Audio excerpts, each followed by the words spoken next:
তোমাদের একটা চমক আছে। কি চমক? সেটা ভিডিওটা পুরোটা দেখলে তোমরা বুঝতে পারবে।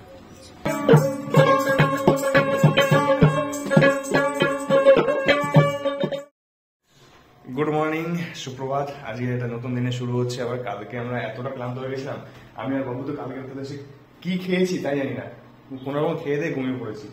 আর আজকে সকাল হয়েছে, সকালের বাইরের ভিউটা দেখো। এখানে ভিউ বলতে কিছুই না, বাইরেটা পুরো রোদ উঠে গেছে।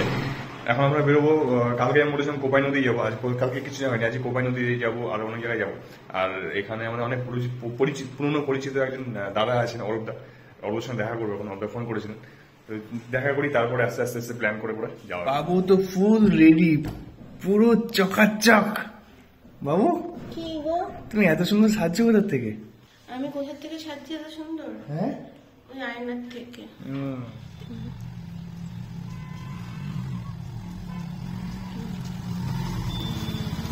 10 বছর আগের বোলপুর আর আজকের বোলপুর পুরোটাই চেঞ্জ, মানে রোবোটিক চেঞ্জ যেটা বলা হয়। কিন্তু এই সাইডটাই ভেতরটাতে এখনো সেই জঙ্গল, সেই মানে সেই পরিবেশটা কিছুটা আছে, কিন্তু আউটার সাইড যেটা আছে মেলার সাইড, মেলা তো আগে জাস্ট যতটা বসতো সেখানে বাউল গান থাকতো, নাচ থাকতো, এখন বাউল গান নেই, নাচ আছে। পুরোটা কমার্শিয়াল ছাড়া আর কিছুই নেই ওখানে। আর মেলাটা অনেকটা অনেকটা বড় হয়েছে। সাহেবেতি পার্কের মেন গেটে আমরা চলে আসলাম। এটা মেন গেট, ব্যাক সাইডে খাওয়া দাওয়া। এই সেই পুরনো স্মৃতি আমাদের। এই স্টেজে আমাদের অনেক সময় পারফর্ম হতো একটা সময় 10 বছর আগে। কমপ্লিট করলাম, ব্রাঞ্চ কমপ্লিট করে এবার এখান থেকে যাব হচ্ছে কোপাই রিভারে। যেটা অরূপদা আমাদেরকে বলে, এই রোডটা নিয়ে খুব সুন্দর একটা রোড, খুব সুন্দর একটা ভিউ পয়েন্ট পাওয়া যায় এই রোডটাতে। যদিও আমি এই প্রথমবার কোপাই রিভারে যাচ্ছি, এর আগে যখন ছিলাম তখন যাওয়া হয়নি।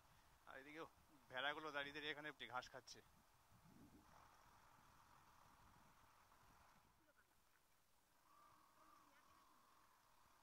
বাবু এখন ইচ্ছা হয়েছে কোপাই নদীতে নামবে। বাবু নামো। কতক্ষণ? হ্যাঁ হ্যাঁ হ্যাঁ, কতক্ষণ লাগে? সামনে পারে, এই সামনে পাবেই। ও নাচ করছে বাবু, আবার নামতে পারছে না, বসে বসে নাচ করছে। ওই দেখো জলের মধ্যে মাছ খেলা করছে, পুরো পরিষ্কার দেখা যাচ্ছে।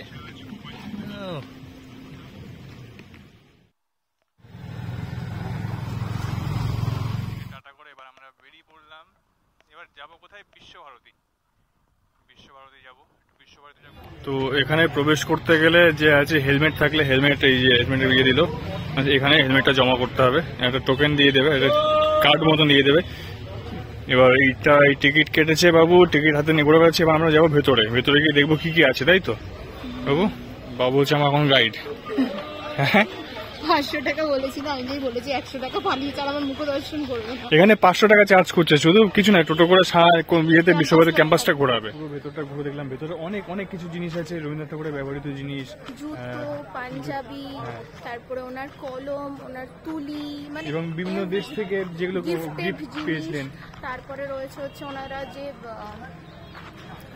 কাঁসার ছিল, পিতলের কাঁসা, মানে ওই টাইমে যেসব প্লেট, যে সমস্ত প্লেট ব্যবহার হতো, যে সমস্ত বাটি, চামচ যেগুলো ইউজ হতো, এভরিথিং খুব সুন্দর করে রাখা রয়েছে। বাট দুর্ভাগ্যবশত কোনো ভিডিও করতে দেয়নি। সারাটা দিন ঠাকুরবাড়ি বিশ্বভারতী ভেতরের যে অংশটা আছে সেটা দেখলাম। সারাদিন বলতে জাস্ট সকালবেলা গেছিলাম, কোথায় গেলাম? কোপাই নদী ধারে গেলাম। কিন্তু ওখানে সেই প্রাকৃতিক দৃশ্য মানে আগে যেরকম ছিল সেরকমটা নেই। যদিও আমি আগে যাইনি, ছবিতে দেখেছি, অনেকটা চেঞ্জ হয়ে গেছে, আমার অনেকটা চেঞ্জ লাগলো। তো যাক, ভালো, মানে সময়ের সাথে সাথে চেঞ্জ হওয়াটা অবশ্যই ভালো। আর আমরা এখন এই মুহূর্তে বিশ্বভারতীর ভেতরটা পুরো ঘুরে দেখলাম। এবার আমরা দই খাবো, তাই তো? বাবু এখন খাবে দই আর রাবড়ি, দুটো একসাথে, তাই তো? দুটো একসাথে না দাদা, হ্যাঁ এটা হচ্ছে দই, হোয়াইট কালার, বাট এটা মিষ্টি দই, বাট অতটা মিষ্টি না, কিন্তু খুব ভালো লাগছে খেতে, মানে একদম বাড়িতে পাতা দই যেরকম হয় সিম্পল এরকম। এটা হচ্ছে রাবড়িটা কেমন খেতে? দুটোই কেমন ওভারঅল? নাইস। তোমাদের একটা চমক আছে। কি চমক? সেটা ভিডিওটা পুরোটা দেখলে তোমরা বুঝতে পারবে। বিকালে এক জায়গায় যাওয়ার আছে, স্পেশাল এক জায়গায় যাওয়ার আছে। তো না সেই রেডি। বাবু আজকে অনেক দিনের পুরনো জামা পড়েছে, বাবুর পুরনো জামা। এটা তারপরে কত বছর হবে? 5-6 বছর নাকি 7-8 বছর পুরোনো জামা, তখন গায়ে হয়নি, এখন হয়েছে। মানে বুঝতে পারছো কি অবস্থা।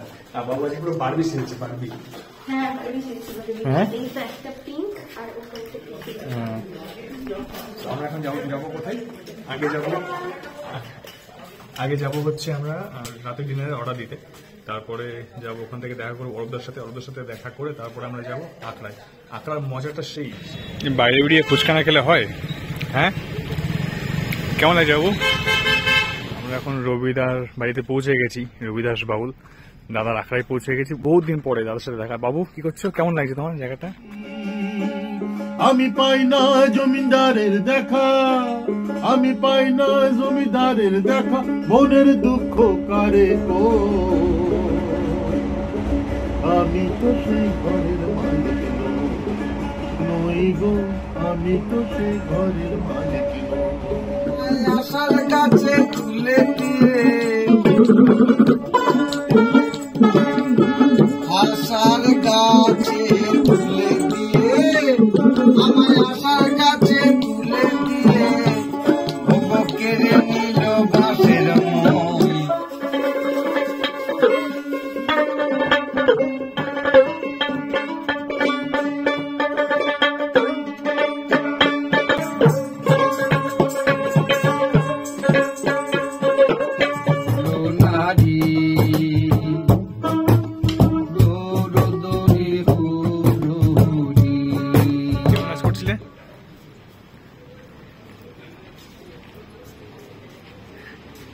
বাহ, ভেরি গুড। বাবুর নাচ তোমাদের কেমন লাগলো বলো? বাবু তো সেই মজা করেছে।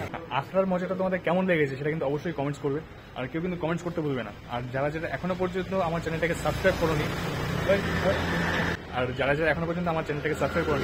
তারা অবশ্যই সাবস্ক্রাইব করে দিও। আর যারা ফেসবুক পেজ থেকে দেখছো অবশ্যই ফলো করে দিও। সো এই হচ্ছে আজকে আমাদের ডিনার, মিক্সড রাইস আর চিকেন মাঞ্চুরিয়ান। খিদে এত পেয়ে গেছিল যে ভিডিও করতে ভুলে গেছিলাম। বাবু হঠাৎ করে মনে পড়লে বাবুর, আমার মনে পড়েনি, তোমার মনে পড়ে। আরে দেখো বাবু সামনে কি চালিয়ে দিয়েছে, রাতে ডিনার করতে করতে দেখবে। এই হচ্ছে বাবু, পুরো গোপাল। তো আজকে ডিনার কমপ্লিট করে ভিডিওটা এখানে এন্ড করছি। তো চলো টাটা বাই, দেখা হচ্ছে আবার কালকে ভোরে। কালকে ভোরে কিন্তু একটা খুব মানে ভালো জিনিস অপেক্ষা করছে আমাদের জন্য, তোমাদের জন্য, যদি ঘুম থেকে উঠতে পারি, তাই না? যদি ঘুম থেকে উঠতে তাহলে কালকে খুব সকালবেলা একটা খুব ভালো জিনিস তোমাদের জন্য অপেক্ষা করছে, সঙ্গে আমাদেরও। তো দেখতে থাকো, চলো বাই।